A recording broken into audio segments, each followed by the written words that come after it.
Ты куда? Ты... Ой! Погнать! Свинья, мне контужены. Гриша, у меня же нервная система. В Малиновке все ждут, устав от перестрела гражданской войны, свадьбы пастуха Андрейки с Яринкой, но банда атамана Грициана нападает на чудную деревню.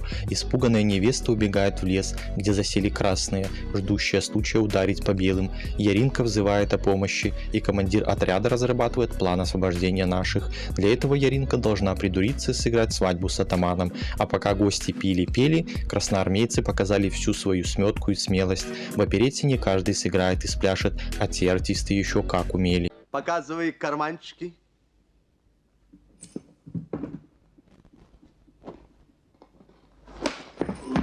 В 1967 году состоялась премьера культовой советской музыкальной комедии «Свадьба в Малиновке» режиссера Андрея Тутышкина. Большинство артистов, которые были задействованы в съемках картины, к сожалению, уже покинули этот мир. Умершие актеры фильма «Свадьба в Малиновке» смотрите в этом видео, не переключайтесь. Третий правый ездовой, разворот налево, батарея к бою, трубка 15, прицел 120, батарея огонь, бац, бац, и мимо.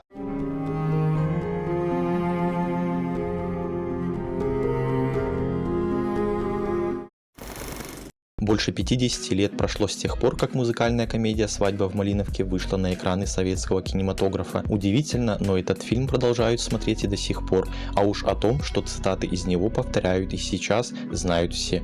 Да и трудно не влюбиться в столь колоритных персонажей картины. Особенно поражает местность, в которой снимался фильм, природа тех мест. Да и массовка в фильме выглядит вполне естественно. И это неудивительно, поскольку людей для нее искать не пришлось. Весть о том, что в селе снимают фильм, разлетелась по округе, и каждый был рад стать почти актером кино. Особенно понравилось это местным ребятишкам. Ах ты разбойник, ах ты бандит, это же все мое. Все твое. А я не люди. Убери ножичек. Заколю. Убери ножичек, сделаешь дырку, потом не запломбируешь. Ну. В 1999 году ушел из жизни знаменитый советский и российский актер Владимир Самойлов. В этот день он находился на репетиции роли короля Лира из одноименной трагедии Уильяма Шекспира. У Владимира Яковлевича случился сердечный приступ. Жена артиста, Надежда Федоровна, скончалась в этот же год. У супругов остался сын, Александр Самойлов, который пошел по стопам отца. На счету Владимира Яковлевича более 100 работ в кино. Среди них «Тени исчезают в полдень», «Сибириада» и «Отцы и дети». Помимо этого артист также играл в театре, участвовал в телеспектаклях и занимался озвучиванием фильмов. Список умерших актеров «Свадьбы в Малиновке» пополнил советский и российский артист Евгений Лебедев, сыгравший малиновского старосту деда Нечипора. Незадолго до смерти он перенес инсульт с потерей речи, но сумел восстановиться, заново научившись ходить и говорить. Не стало Евгения Алексеевича в 1997 году. Обстоятельства его кончины не разглашались. Артист дважды был женат и воспитывал двоих детей, дочь Ирину и сына Алексея, который стал кинорежиссером. Евгений Лебедев много играл в театре и снимался в кино. В числе его работ такие проекты, как «Преступление и наказание», «Приключения желтого чемоданчика» и «Жизнь прекрасна». Жену Нечипора Гарлину Дермидонтовну сыграла актриса Зоя Федорова. В 1981 году знаменитость была убита в собственной квартире выстрелом в затылок. Дело ее смерти так и осталось нераскрытым. Предполагалось, что Зоя Алексеевна была связана с так называемой бриллиантовой мафией, а также то, что убийство было организовано КГБ. У артистки осталась дочь Виктория, которая пошла по стопам матери. Свою творческую карьеру Зоя Федоровна начала в 1932 году с картины «Встречный», но при монтаже ее роль вырезали. Позднее в фильмографии звезды появились такие ленты, как «Девушка без адреса», «Дайте жалобную книгу» и «Операция И» и другие приключения Шурика. Знаменитый советский актер Михаил Пуговкин в картине сыграл артиллериста Яшку, который возвращался из австрийского плена. Артист являлся участником Великой Отечественной войны, где получил ранение, и ему едва не ампутировали ногу. Ушел из жизни Михаил Иванович в 2008 году. Причиной смерти послужило обострение сахарного диабета. Пуговкин трижды был женат и воспитывал единственную дочь. В 1940-м Михаил Иванович начал сниматься в кино и только в 2004-м завершил карьеру. За это время в его фильмографии появилось более 100 проектов, среди которых «Корабли штурмуют бастионы», «Верные друзья» и «Девчата». Роль атамана бандитов Грициана Таврического досталась советскому актеру Григорию Абрикосову. Свою творческую карьеру артист начал в 1956 году. У него на счету было более 30 проектов и менее 20 ролей в театре. В числе фильмов, в которых принял участие Григорий Андреевич, «Человек родился», «Таланты и поклонники» и «Великие голодранцы».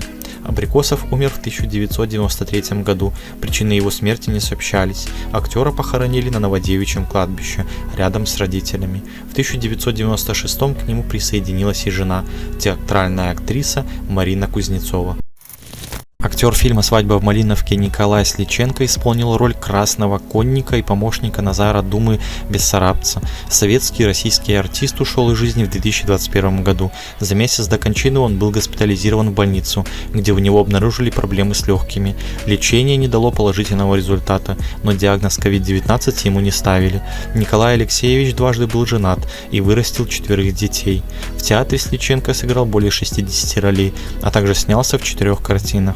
Помимо «Свадьбы в Малиновке» он участвовал в проектах Олега Дундич, «Трудное счастье» и «В дождь и в солнце». Возлюбленную Яшки Комариху сыграла знаменитая актриса Тамара Носова. Она снималась во многих культовых фильмах, но последние годы жизни осталась одна в нищете.